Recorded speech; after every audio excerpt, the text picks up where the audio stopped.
আসসালামু আলাইকুম।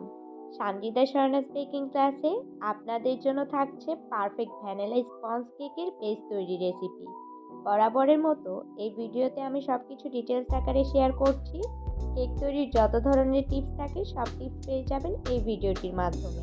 ভিডিওটি মনোযোগ সহকারে দেখতে থাকুন, অনেক টিপস পেয়ে যাবেন এই ভিডিওতে। অনেকে আমার ফেসবুকে কেক তৈরি দেখে সবাই বলেছেন, আপু আপনি কিভাবে কেক তৈরি করেন? আমি কেক তৈরি করলে আমার কেক পারফেক্ট হয় না। তো আমার কেক দেখতে কতটা পারফেক্ট হয়েছে, কিভাবে আমি তৈরি করেছি, তো সব কিছু আজকে শেয়ার করব আপনাদের সাথে। 1 পাউন্ড কেক তৈরিতে আমি প্রথমে 1 কাপ ময়দা ঢেলে নিচ্ছি।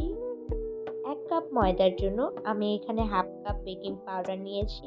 কেক তৈরিতে অনেকে বেকিং সোডা ইউজ করে, কিন্তু সেটা আমি স্কিপ করি। তো এখানে আবার দিয়ে নিচ্ছি কোকো পাউডার। তারপর এখানে আমি দিয়ে নিচ্ছি একটু গুঁড়া দুধ। তো এটা চাইলে আপনারা স্কিপ করতে পারেন, কিন্তু এটা দিলে অনেক টেস্টি হয়। দেন আমি কেক তৈরির সবগুলো উপকরণ মিক্স করে নিচ্ছি। মিক্স করা হয়ে গেলে আমি সবগুলো উপকরণ এখন চেলে নিচ্ছি। শুকনো উপকরণ আলাদা রেখে আমি 1 পাউন্ড কেক তৈরির জন্য এখানে 2টা ডিম ফেটে নিয়েছি। এখানে আমি ইলেকট্রিক বিটার নিয়েছি। ইলেকট্রিক বিটারের সাহায্যে 5 মিনিট আমি বিট করতে থাকবো লো স্পিডে। আপনাদের যাদের বিটার নেই তারা আপনার হ্যান্ড উইক্সের সাহায্যে বিট করতে পারবেন। এখানে আমি 1 কাপ চিনি নিয়ে নিচ্ছি ঢেলে। দেন আবারও বিট করতে থাকবো 5 থেকে 10 মিনিটের মতো। চিনিগুলো গলে গেলে আপনি বুঝতে পারবেন আপনার মিশ্রণটি রেডি। এই তো হয়ে গেল আমার মিশ্রণটি। আপনারাও চেষ্টা করবেন আমার মতো মিশ্রণটি রেডি করার। মিশ্রণটিতে হাফ কাপ তেল এবং হাফ কাপ ভ্যানিলা এসেন্স আমি দিয়ে নিচ্ছি। মিশ্রণটিতে সবগুলো শুকনো উপকরণ ঢেলে নিয়েছি। ঢেলে নেওয়ার শেষে আমি সেগুলো মিক্স করতে থাকি। মিক্স করার শেষে আমি এখানে মোল্ড নিয়ে নিয়েছি। সেখানে পেপারস দিয়ে আমি তেল ব্রাশ করছি। তেল ব্রাশ শেষে আমি সব কিছু ঢেলে নিব মোল্ডে। এখানে আমি মিশ্রণটি ঢেলে নিয়েছি। এরপর আমি চুলায় বসিয়ে দিয়েছি ফ্রাই প্যান। চুলা মিডিয়ামে রেখে আমি ফ্রাই প্যানটা 5 মিনিট গরম করে নিচ্ছি। তারপর বসিয়ে দিয়েছি কেকের মোল্ডটা। তারপর চেপে দিয়েছি।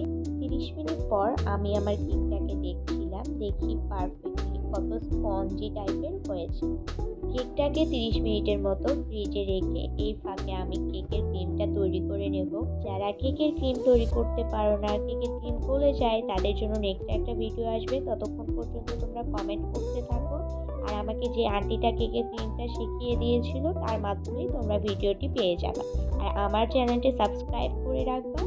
কেক ডেকোরেশন করার জন্য কেকটাকে আমি 3টা স্লাইজে ভাগ করে নিয়েছি। তারপর ক্রিম বসিয়ে দিয়ে আমি কোকো চিপস অ্যাড করেছিলাম। আমি আমার পছন্দ মতো ডেকোরেশনটা করে নিয়েছি। তোমরা চাইলে তোমাদের মতো করে ডেকোরেশনটা কমপ্লিট করতে পারো।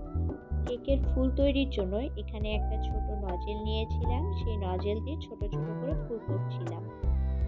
এই ছিল আজকের ব্লগ। আশা করছি সবার ভালো লাগবে। নিজে ভালো থাকবা, আমার জন্য দোয়া করবা, নিজের পরিবারকে যত্নে রাখবা। আল্লাহ হাফেজ।